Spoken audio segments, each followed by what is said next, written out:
যুক্তরাষ্ট্রের নিউ ইয়র্কের বাফেলোতে দুর্বৃত্তের গুলিতে প্রাণ গেছে দুই বাংলাদেশির। স্থানীয় বাংলাদেশি কমিউনিটির ধারণা, ছিনতাইয়ের সময় তাদের গুলি করা হয়।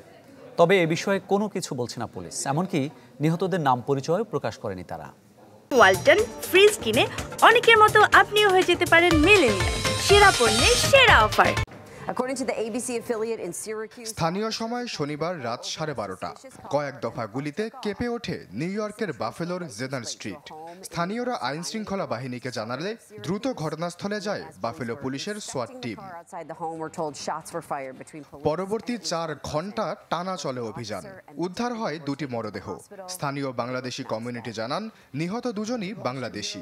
এই ঘটনায় আতঙ্ক সৃষ্টি হয় 148 জেনার স্ট্রিটে। আমার ওয়াইফ কল দেওয়া বলতেছে যে আমাদের পাশে বাসার বাবুল বাড়ি নাকি বলে কালাইরা শুট করছে, শুট করে জায়গার ডেট হয়ে গেছে, তুমি জলদি কাজের থেকে আসো।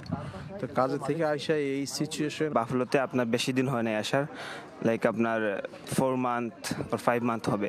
তো ওনার 2টা ছোট মেয়ে আছে, আর ইভেন ওনার ওয়াইফ এখন বর্তমানে প্রেগনেন্ট। দুঃখজনক ঘটনা।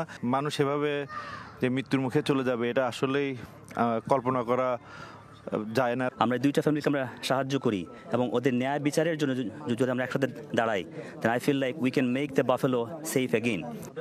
প্রাথমিকভাবে নিহতদের পরিচয় বাফেলো পুলিশ জানাতে না পারলেও স্থানীয় কমিউনিটি জানায় তারা দুজন সিলেটের কানাইঘাটের আবু সালে মোহাম্মদ ইউসুফ ও কুমিল্লার মোহাম্মদ বাবুল মিয়া। জেনার স্ট্রিটে একটি বাড়িতে সংস্কার কাজ করার সময় দুর্বৃত্তের গুলির শিকার হন তারা। যুক্তরাষ্ট্রে প্রতি বছরই বাড়ছে বন্দুক সহিংসতার ঘটনা। শুধু 2023 সালেই প্রাণ গেছে 18,800-র বেশি মানুষের। গেল মাসে নিউ ইয়র্কেই উইন রোজারিও নামে এক বাংলাদেশি গুলিবিদ্ধ হয়ে মারা যান। আশ্বাস চৌধুরী, চ্যানেল 24।